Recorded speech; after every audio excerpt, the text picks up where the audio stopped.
नमस्कार। राजस्थान और देश दुनिया की तमाम बड़ी खबरों में एक बार फिर से स्वागत है। आइए जानते हैं 10 मिनट में 25 बड़ी फटाफट खबरों को जानेंगे। लेकिन सबसे पहले किसान कमेंट में अपने जिले का नाम बताना ना भूले। तो सबसे बड़ी खबर निकल आ रही है। आज माननीय प्रधानमंत्री जी मध्य प्रदेश के झाबुआ जिले जाएंगे और वहां पर 7300 करोड़ रुपए के डेवलपमेंट प्रोजेक्ट का उद्घाटन करेंगे और वहां की जनता के बीच 7300 करोड़ रुपए का अपना बजट सीधे किसानों के और वहां की जनता के बीच पेश करेंगे। इसके साथ साथ आज एक और बड़ी खबर है। पीएम मोदी रोजगार मेला योजना के तहत अंडमान और निकोबार के 2721 कैंडिडेटों को जॉब लेटर बांटेंगे। मोदी कार्यक्रम में वीडियो कॉन्फ्रेंसिंग के जरिए जुड़ सकते हैं आप। और तीसरी बड़ी खबर है, भारत और ऑस्ट्रेलिया के बीच अंडर 19 क्रिकेट वर्ल्ड कप का फाइनल मैच आज खेला जाएगा। दोनों टीमें तीसरी बार टूर्नामेंट के फाइनल में आमने सामने होगी। भारत ने 2012 और 2018 के फाइनल में ऑस्ट्रेलिया को हराया था और आज 2024 के इस मुकाबले को एक बार फिर से देखना है। और चौथी बड़ी खबर है, गृह मंत्री अमित शाह ने लोकसभा चुनाव से पहले देश में CAA यानी सिटीजनशिप अमेंडमेंट एक्ट लागू करने की बात कही है। शाह ने कहा कि CAA देश का एक एक्ट है और इसे हम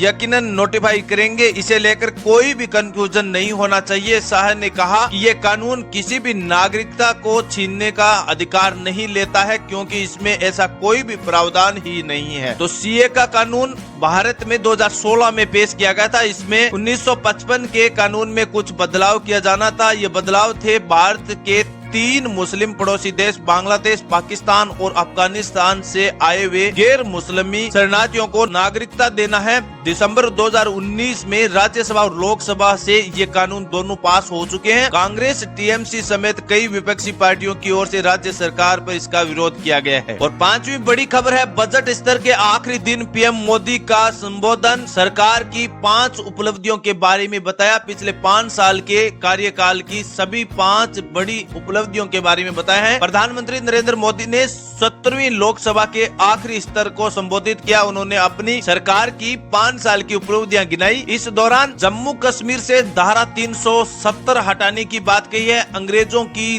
दंड संहिता हटाकर न्याय संहिता लाने की, और तीसरा 3 कानून, तलाक कानून, पेपर लीक, चीटिंग और डेटा प्रोटेक्शन बिल साबित करने के लिए मुद्दों पर चर्चा की। मोदी ने कहा कि राम मंदिर ने भावी पीढ़ियों को देश के मूल्यों पर गर्व करने का भी मौका दिया है। और मोदी के सदन आने से पहले ओवैसी ने लोकसभा में अपनी बात रखी। उन्होंने 2 बार बाबरी मस्जिद जिंदाबाद के नारे लगाए। उन्होंने मोदी सरकार से सवाल पूछा कि क्या मोदी सरकार सिर्फ एक मजहब की सरकार है या पूरे देश के धर्मों को मानने वाली सरकार है। राम मंदिर के फैसले पर अमित शाह बोले। ओवैसी की स्पीच खत्म होने के बाद अमित शाह ने कहा, निर्णय पसंद हो तो स्वीकार कर लेना, पसंद ना हो तो सुप्रीम कोर्ट पर सवाल उठाना सही नहीं है। इस फैसले ने भारत के पंथ निरपेक्ष चरित्र को उजागर किया है। दुनिया में कोई भी देश नहीं है ऐसा जहां बहुमत वाले समाज ने अपनी इतनी लंबी लड़ाई लड़ी है। और एक और बड़ी खबर है, हरियाणा सरकार ने 7 जिलों में 3 दिन के लिए इंटरनेट, मोबाइल इंटरनेट, डोंगल और बल्क SMS पर रोक लगा दी गई है। ये फैसला पंजाब और हरियाणा के किसानों के 13 फरवरी को दिल्ली कूच को देखते हुए लिया गया है। संयुक्त किसान मोर्चा समेत 26 किसान संगठनों ने अपनी मांगों को लेकर दिल्ली कूच का ऐलान किया है। और एक और बड़ी खबर है, PF में ब्याज दरों में बढ़ोतरी कर दी गई है। अब अकाउंट में जमा राशि का 8.25% इंटरेस्ट ब्याज हर नागरिक को दिया जाएगा। अगर आपके बैंक खाते में PF में जमा की गई राशि का 8.25% इंटरेस्ट रेट यानी ब्याज दर देने की बात कही है, जमा राशि का इतना बड़ा ब्याज दिया जाएगा।